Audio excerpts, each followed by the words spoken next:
July of this year, Oleg Yefremov, the artistic director of the Moscow Arts Theatre, came to Oxford with 3 of his company to take master classes in Chekhov's Uncle Vanya with American students. The Moscow Arts Theatre was the original home of Chekhov's plays and of the legendary Stanislavski. We asked film and theatre director David Jones to observe the workshops. I must admit I was a little dubious about what we were going to see. I'd seen the Moscow Arts visit England in the mid-60s and again in 1970. And quite frankly, they were looking a rather tired organization. The productions were on the operatic side, very stagey, and a lot of the actors were a good deal too old for the parts they were playing. Were we going to see a purely museum and a moribund approach to Chekhov? So it was very disarming to find straight away from Yefremov that it was that trip to London in 1970 that had caused a really major shake-up of the Moscow Arts. В 70-м году были гастроли МХАТа в Англии как раз. И были они неудачные. Здесь англичане их очень, как говорят, покритиковали всерьез. И они поняли, что надо что-то делать вообще. Поэтому один из поводов приглашения меня в художественный театр были неудачные гастроли в Англии. So the visit to England got him the job, yes? Да, вот так вот. Это вы мне подложили такую собаку. It's lovely, it's lovely. Now, in an Oxford college garden, the American students start to create the atmosphere of a Russian country estate. It's the start of Uncle Vanya. Astrov, the local doctor, sits talking to the family's old nanny, Marina. By the way, Nanny, how many years is it since we've known each other? How many? With him, Yefremov has brought Oleg Borisov, who plays Astrov in Yefremov's current Moscow Arts production of the play. You came to live Here around also is Anastasia Vitinskaya, who plays Yelena, the professor's wife, in Moscow. When was it? And Valentina Yakunina, who plays Sonia, the niece of Uncle Vanya, and in love with Astrov. Have I changed a lot since? Yes, a lot. Now, the subtleties, the unspoken moments, the difficulties of tone in this particular play are very extreme. Now. But it was interesting that Yefremov didn't cut in on them. He let them read the entire act before he interrupted. He let them find out that actually by the end of that act, they were fairly lost and without landmarks. And then he began to explain to them what was the key problem of approaching Chekhov. Вы прочитали акт и даже смеялись на какие-то реплики, слушали друг друга. Самое, наверное, трудное – это наладить жизнь, взаимоотношения всех этих людей. Причем, заметьте, ребята, Чехов, каждый герой все время ссылается, без конца ссылается на какой-то свой прожитый опыт, на какую-то свою прошлую жизнь. Допустим, Астров.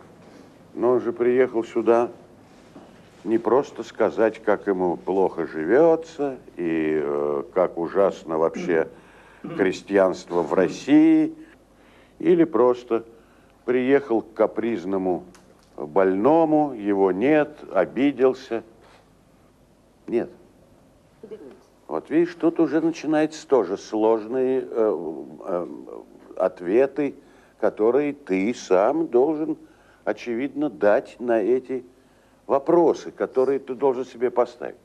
И вот, значит, ваше внимание уже должно быть направлено на воссоздание вообще этого уклада, этой жизни здесь, вот до этого момента. Вы даже поймете дальше, что слова, в конце концов, не так важны.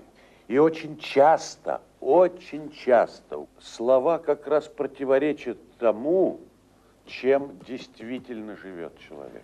Мы иногда же ведь что-то сразу начинаем, казалось бы, так просто, так ясно, особенно у Чехова.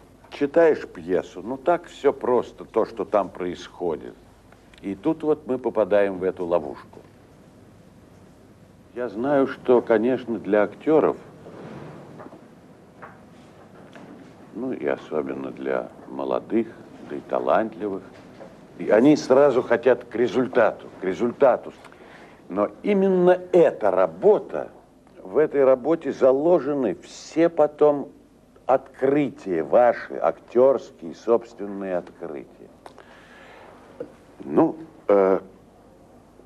для того, чтобы, я уже вижу, скучно просто, я все время говорю, мы лучше вот так сделаем. Мы будем дальше читать пьесу. With the new aim to dig beneath the surface, the students started in on Act Two, watched and encouraged by their Russian counterparts.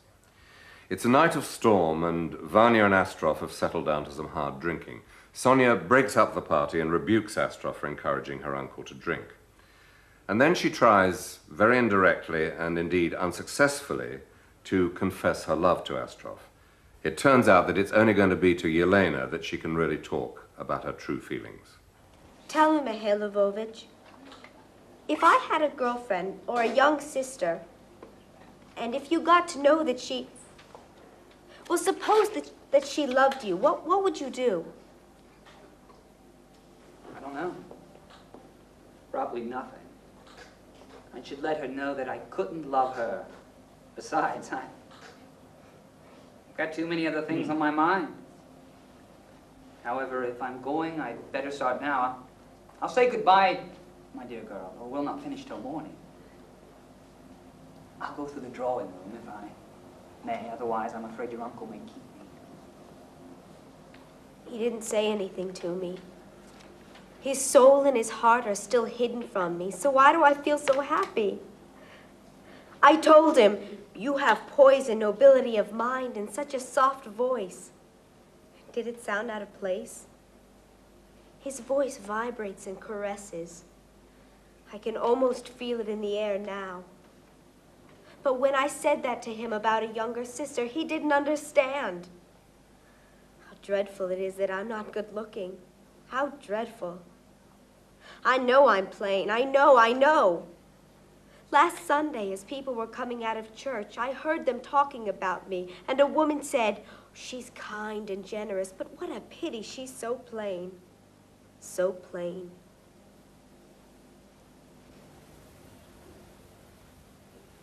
The storm's over. What lovely fresh air.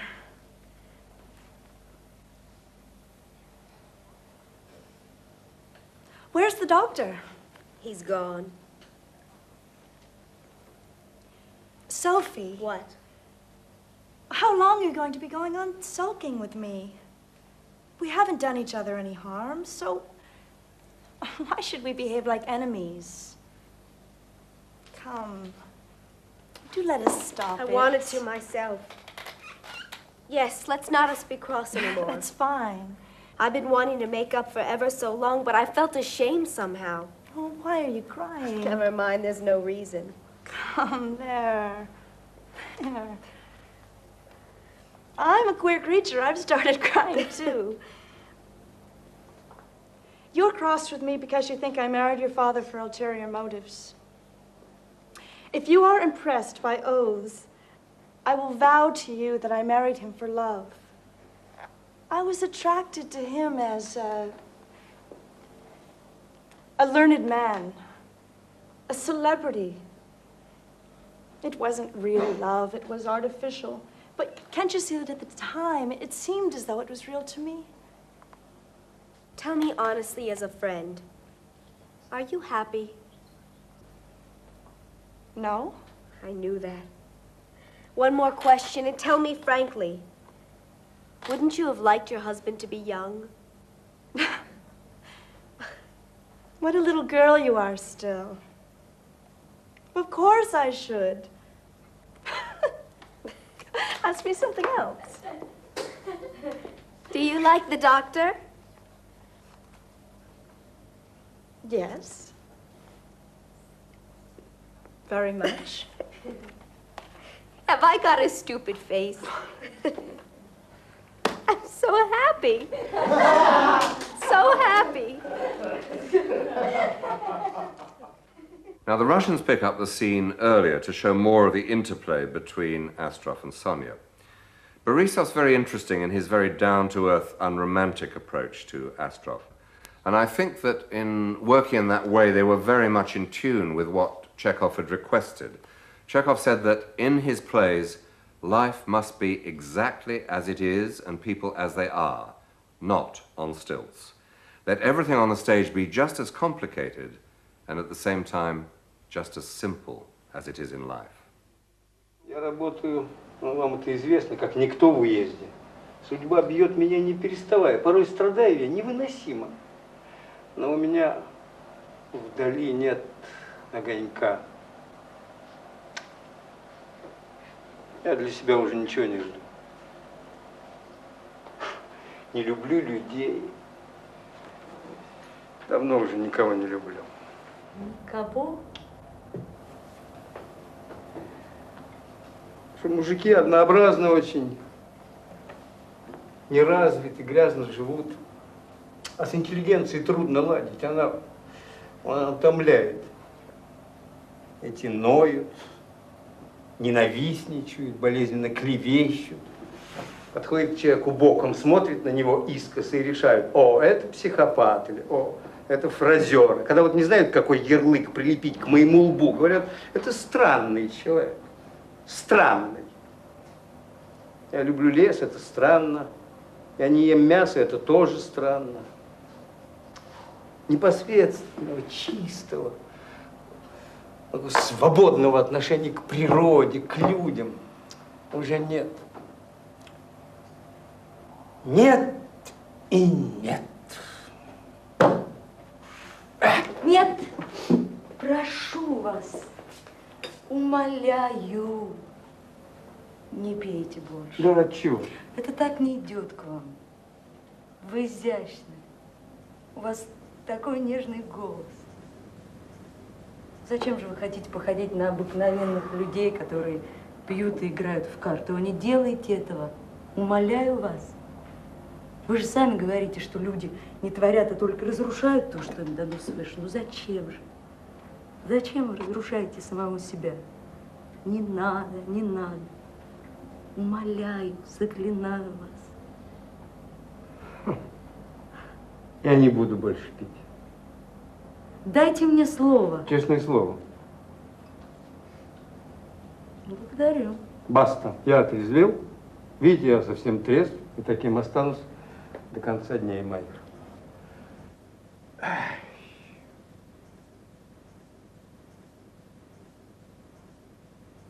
Скажите мне, Михаил Львович,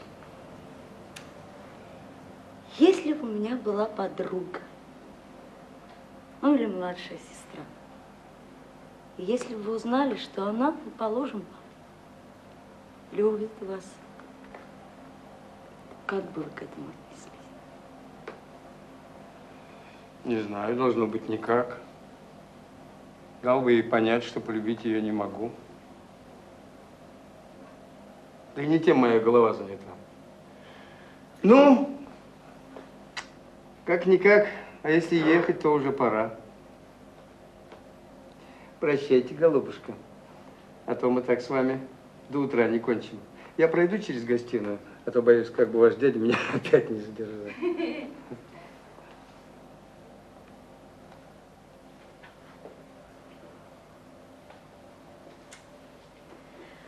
Он ничего не сказал мне. Душа и сердце его все еще скрыты от меня.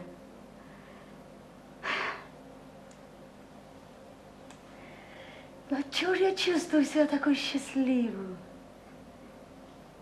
Я ему сказала: вы изящны, благородны, у вас такой нежный голос.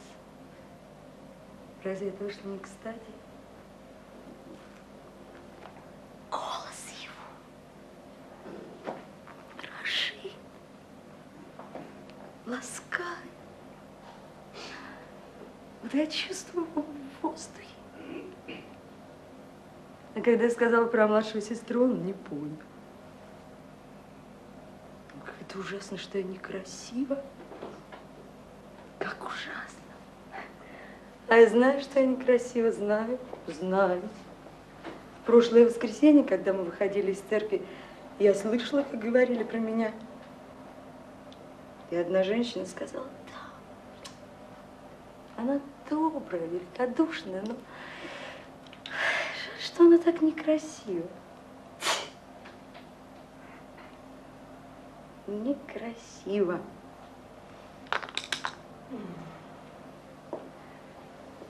Прошла гроза.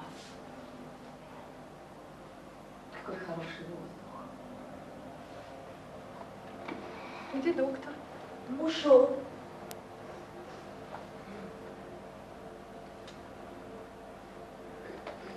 Софи. Что? До каких пор вы будете дуться на меня? Друг другу мы не сделали никакого зла. Ну зачем же нам быть врагами? Полноте. Сама хотела. Довольно сердиться. Ну вот, и отлично. Папа лег? Нет, сидит в гостиной. Эх, не говорим мы друг с другом по целым неделям. И Бог знает из-за чего. О, а это что, а? Михаил Львович ужинал. Да? Ага. И вино есть? Да. Слушайте, давайте выпьем брудершафт. Да? Давайте. Из одной рюмочки. Вот, из этой. Это лучше. Ну, из одной. Ну. Значит, ты? Ты.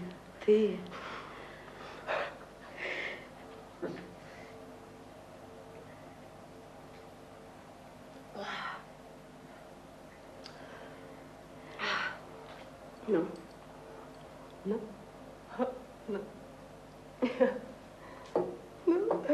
Давно уже хотела мириться, да все как-то совестно было. Ну, чудачка, ну что ж ты плачешь, ну? Ничего, да. Ну, чудачка. Ну,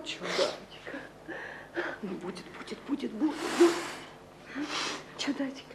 Ну, вот и я заплакала.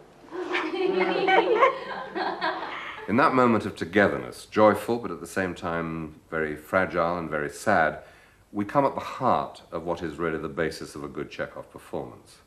Chekhov once wrote, "I often describe my characters as smiling through tears, but I don't mean real tears, I mean a mood." And that's a mood which I think both actresses catch there marvelously. Can you pick at random just 3 or 4 qualities you think are most important for a director to have? Я думаю, для любого. Работает ли он на эстраде, в цирке, делает ли массовые какие-то зрелища или в театре, или где угодно. Первое, без чего, так сказать, нету режиссерской именно, что ли, способности, это ощущать напряжение. То есть он должен создавать напряжение все время. Вот это обязательное, так сказать, самое основное, самое, пускай, примитивное, но главное, что ли, способность, потому что если этого нету театра, нету действия, нету этого, правильно? Мы, пожалуй, так назовем. Режиссер – это специалист по конфликтам. Now, that tension and conflict may well be absolutely underneath the surface and hard to unearth became very clear as the students moved on into Act 3 the next day. Astrov meets up with Yelena. Astrov has already admitted that he finds Yelena pretty attractive, though a spoilt woman. Yelena has just promised Sonia that she's going to meet with Astrov and try and find out whether he can respond at all to Sonia's love.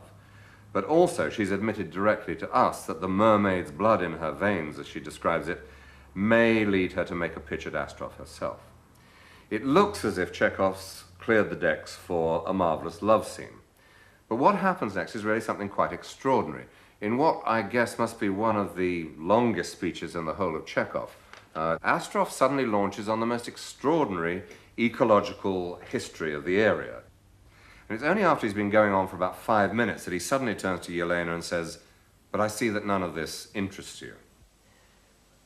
It's a tricky speech, and in the extract we're going to see from the students, we've cut short some of their struggles with the Astrov speech, but we have in full the emotional duel which continues between Astrov and Yelena. That the old way of life naturally had to give place to the new. Yes, and I would agree if on the site of these ruined forests there were now roads and railways, if there were workshops and factories and schools, then the people would have been healthier, better off, and better educated. But there's nothing of the sort here. There's still the same swarms and mosquitoes, the same absence of roads and dire poverty and typhus and diphtheria and fires. Here we have a picture of decay due to an insupportable struggle for existence. It is decay caused by inertia. I see from your expression that it doesn't interest you. But I understand so little about all this. There's nothing to understand. You're just not interested. To be quite frank, my mind was on something else. Forgive me. I want to put you through a little interrogation. An interrogation? Yes, an interrogation. It concerns my stepdaughter, Sonia. Tell me, do you like her? Yes, I respect her. Do you like her as a woman? No. One more thing, and that'll be the end. Have you noticed anything? Nothing. You don't love her. I see it from your eyes. She is suffering. Understand that and stop coming here. There's only one thing I don't understand. Why did you have to have this interrogation? You're a sly one. What does that mean? Sly. Suppose Sonia is suffering. I'm prepared to think it probable. But what was the purpose of this cross-examination? Please don't try to look astonished. You know perfectly well why I come here every day. Why and on whose account. You know very well indeed. You charming bird of prey, don't look at me like that. I'm a wise old sparrow. Bird of prey? I don't understand at all. A beautiful, fluffy weasel. You must have a victim. I submit. Here I am. Devour me. Мне кажется, все равно актерам здесь на многие вопросы надо ответить, прежде чем суметь это сыграть. Ну, например, ведь смотрите, действительно же это до безумия скучно, наверное, зрителю. Там на целую страницу, если не больше, рассказ Астрова про то, как нельзя истреблять леса. Ну так, кстати говоря, действительно, современники Чехова его уговаривали это вымороть. Ну, потому что, скучно, действительно же скучно. Или что, это просто, да, или просто это что? То, что он наоборот, Антон Павлович старался как раз убирать, вымарывать, так сказать, идейные, что ли, монологи. А здесь он все-таки не остается при своем. Он оставляет вот этот весь, всю эту лекцию. Почему? В чем дело? I found it very interesting. Мне это очень интересен монолог. It's a part of life that she's not really aware of because she's sheltered in this house. It's his passion. Елене так уж это может быть интересно, потому что ей же все-таки хочется что-то другое от него услышать, правда? He gets around to that. Это когда? Да. Well, he's in a position Maybe where he actually wants to tell her how much he does love her, but he can't. And so rather than leave her, he continues talking он продолжает говорить. in the hope that somehow he can get around or get her through the subtext. Сабтекстом доберется до нее. That it becomes very clear what they feel for each other. И станет ясно, что они чувствуют So he's searching. друг к другу. Так что он ищет. So if that's true, then why does he screw up as soon as she... Just asking. Calm down. Что же он... Неправильно. Он как раз и правильно, по-моему, он раскусил Елену. Да, да. For me, Astroff is a man who is a doctor who is constantly dealing with the battle of life and death. His passion with the woods and the forest are the only means that he has, that he knows of, which he can possibly preserve life. Now, with Elaine, where he has neglected his other patients, he's been coming here every day. Перестал обращать внимание на заниматься своими другими пациентами. Он He каждый день sees сюда... perhaps the opportunity to find someone to bear his soul. To bear his soul. Может быть, не знаю. I don't know.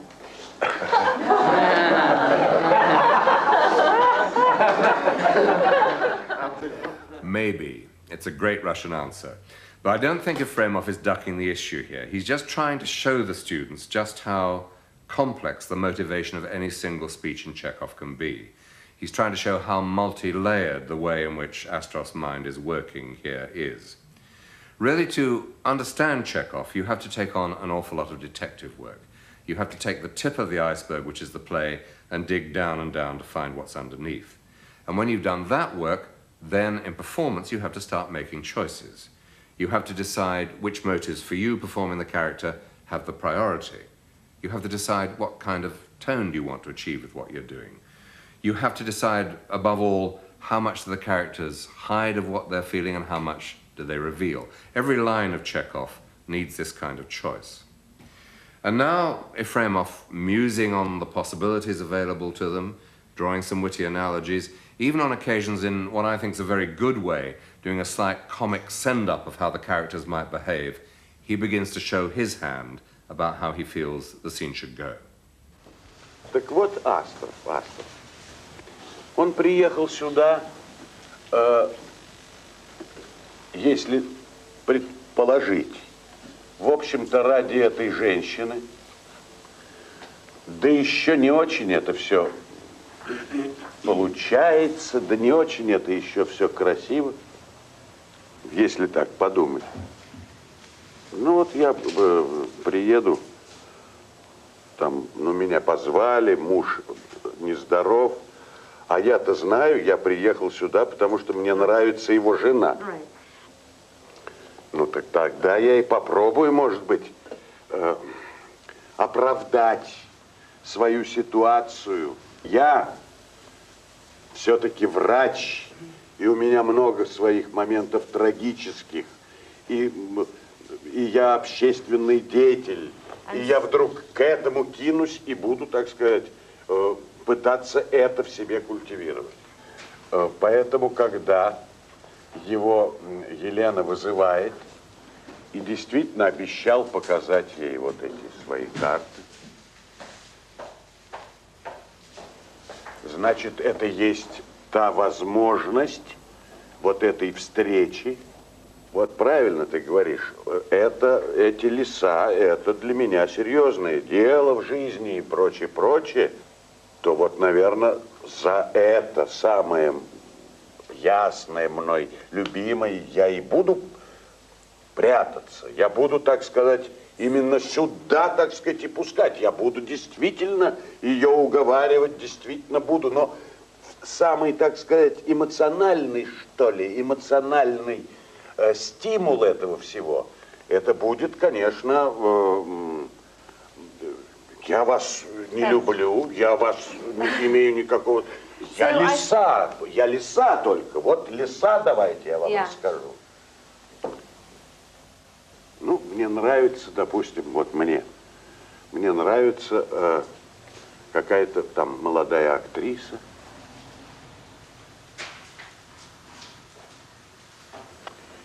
Ну, во-первых,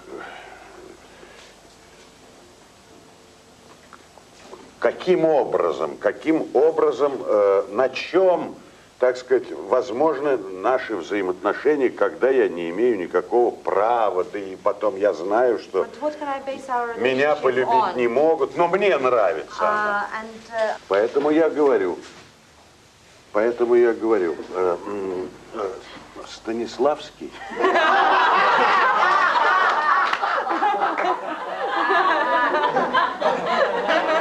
Он говорит леса. He says forest. Говорит, глядите, вот леса. Здесь я знаю, здесь я умею. This is where I know how to talk. Здесь я очень это все хорошо понимаю. Can you conceive of being a director if you have never acted? Do you think you can direct if you have never been an actor? Ну, наверное, возможно, но я признаю режиссера, который, конечно же, и может помочь актеру, и понимает всю его природу. А как можно понимать? Обязательно.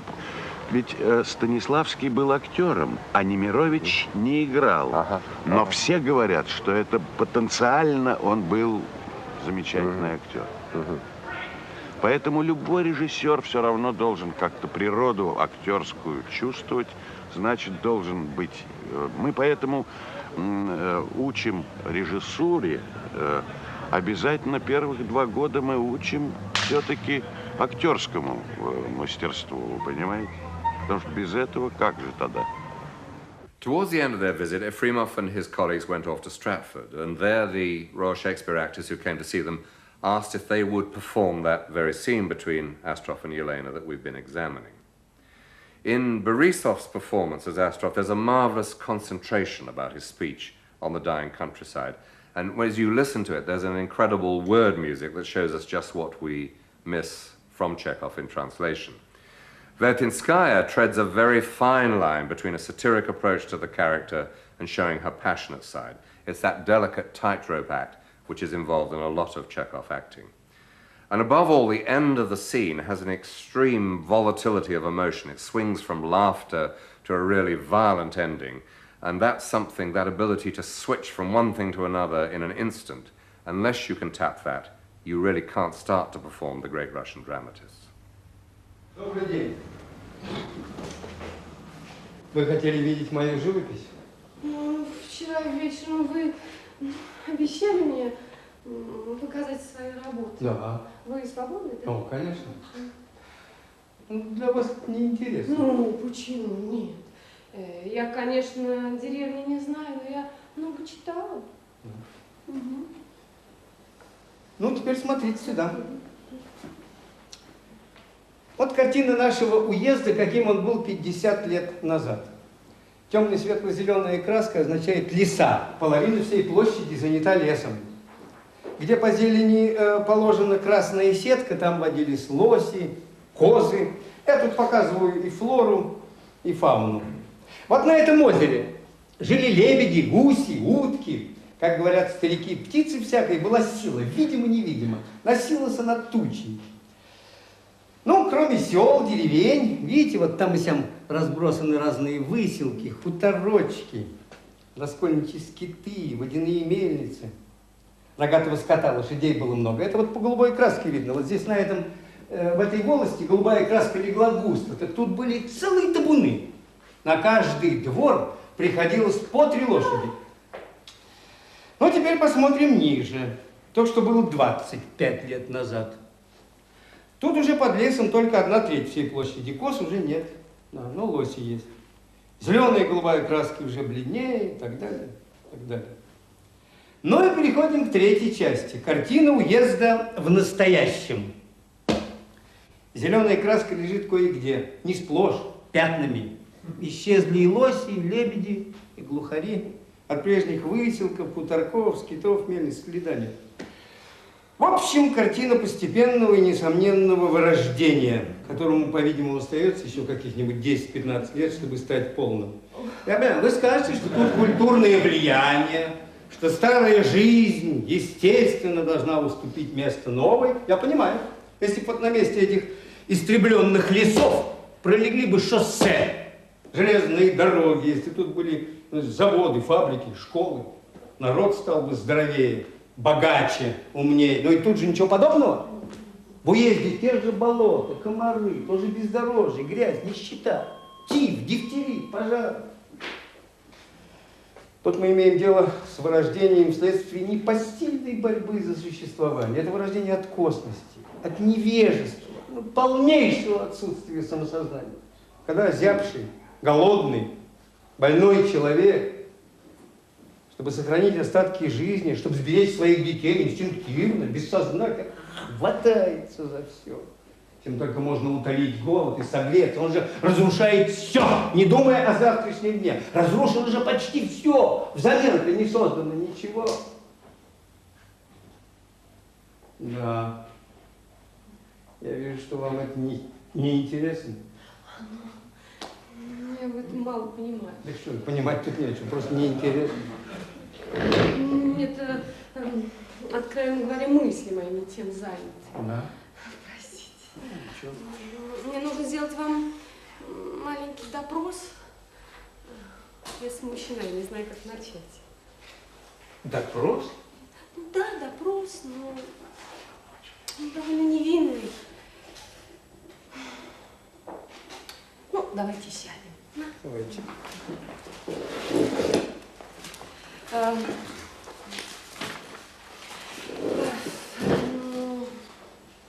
Дело касается одной молодой особы. Да. Мы будем говорить как приятели, как честные люди, без обиняков, да? Да. Да. Мы поговорим и забудем, о чем была речь, да? Дело касается моей падчерицы, Сони. Да. Угу. Она вам нравится? Да. Я ее уважаю. Нет. Она вам нравится как женщина? Нет.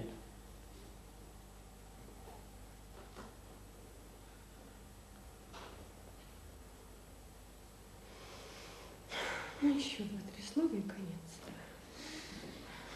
Ну что ж, вы ничего не замечали?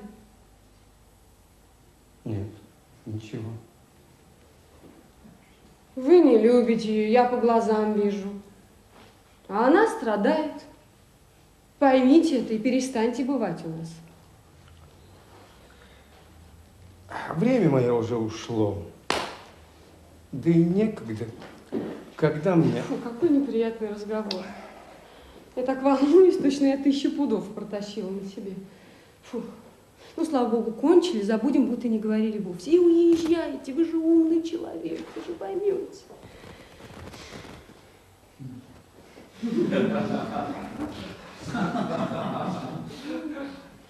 Фу, я даже вся красная стала.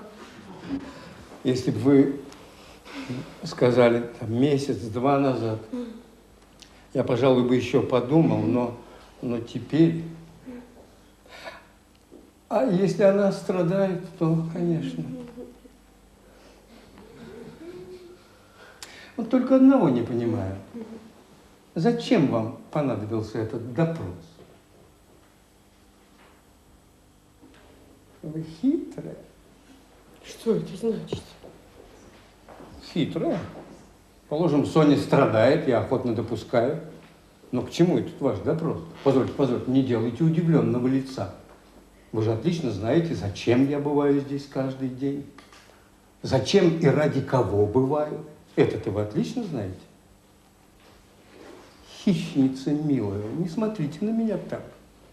Я ведь старый воробей. Хищница? Я ничего не понимаю.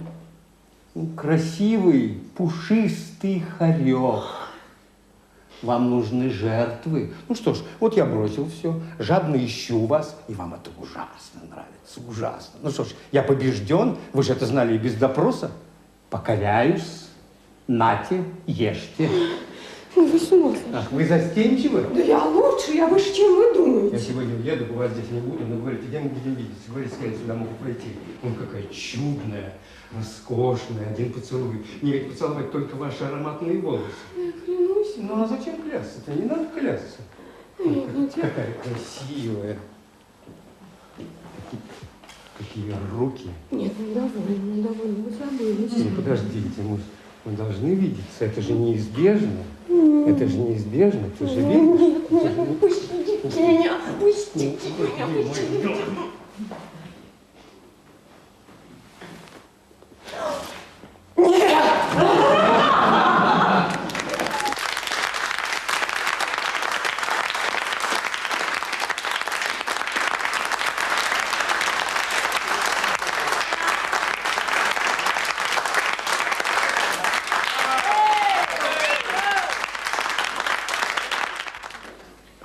Ну, если у вас есть какие-то соображения, если вы не стесняетесь это сказать прямо, очень будет хорошо. How long would it take to get a section or a scene like that from the stage of simply being a text which you're reading on the page to this condition? Насколько они поймут это? Может быть, одна репетиция. Пока не поймут. Until they understand. Но, как я понимаю, сейчас это все непросто для актеров сегодняшних понимать какие-то повороты. Я не очень доволен тоже, как даже сегодня это исполнялось. You're a hard man, sir.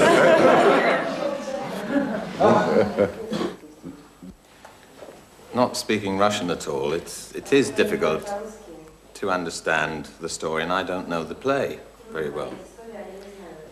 But I did feel that unless I'm misinterpreting all the Russian that I don't know, that the international language of and was quite prevalent.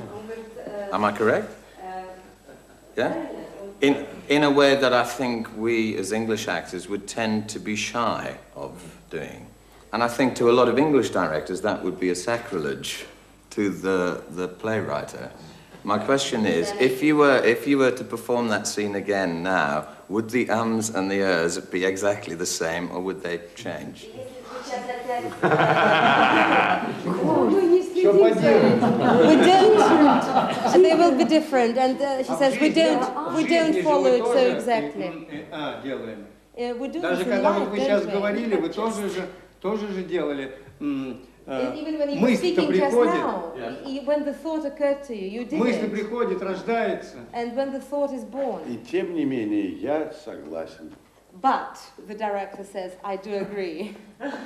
Мэкать и акать надо меньше. No, but I don't agree. Well, on behalf of the actors, I liked it. And I don't agree that there should be less.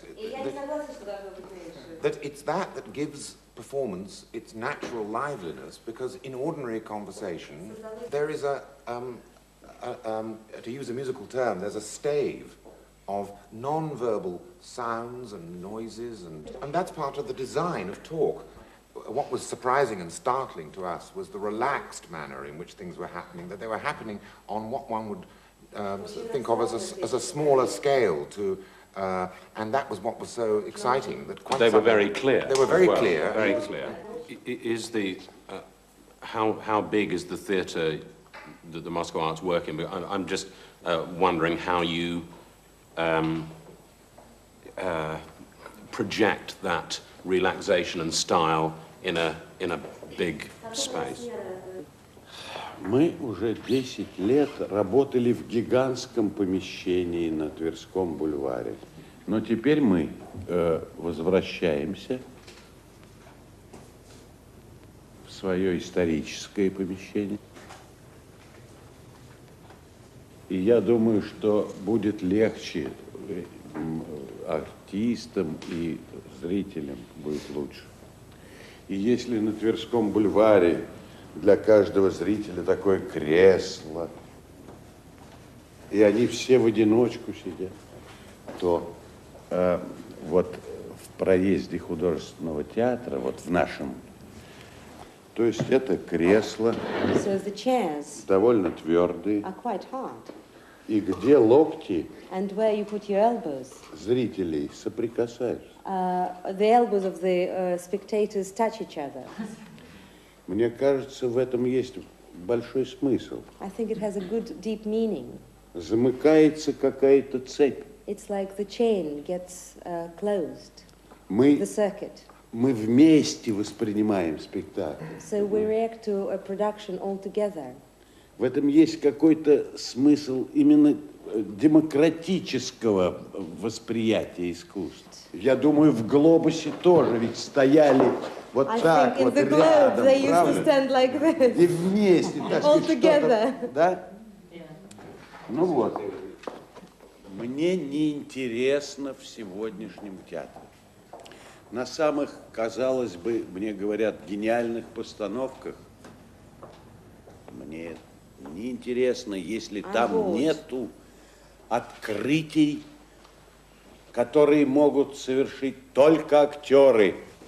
И убежден, что будущее театра все-таки будет не в таких грандиозных идеях режиссеров, не в том, что мы будем так или иначе придумывать и решать спектакли, а это будет, если и будут такие гениальные, так сказать, соображения, открытия, идти в развитии актерского искусства. Я в этом не сомневаюсь. I don't doubt it for a minute. Так вот, здесь, в Англии, нельзя, потому что это самая театральная страна, с моей точки зрения. Нельзя, так сказать, отдавать, продавать и прочее, вот эту главную линию искусства, которая связана с живым образом на сцене. Как вам неплохо, как вам мало не платят там, и все равно вы должны это отставить. Anyway, полуа. Пошли, говорит, в кабак. Наконец-то я слышу речь не мальчика, но мужа.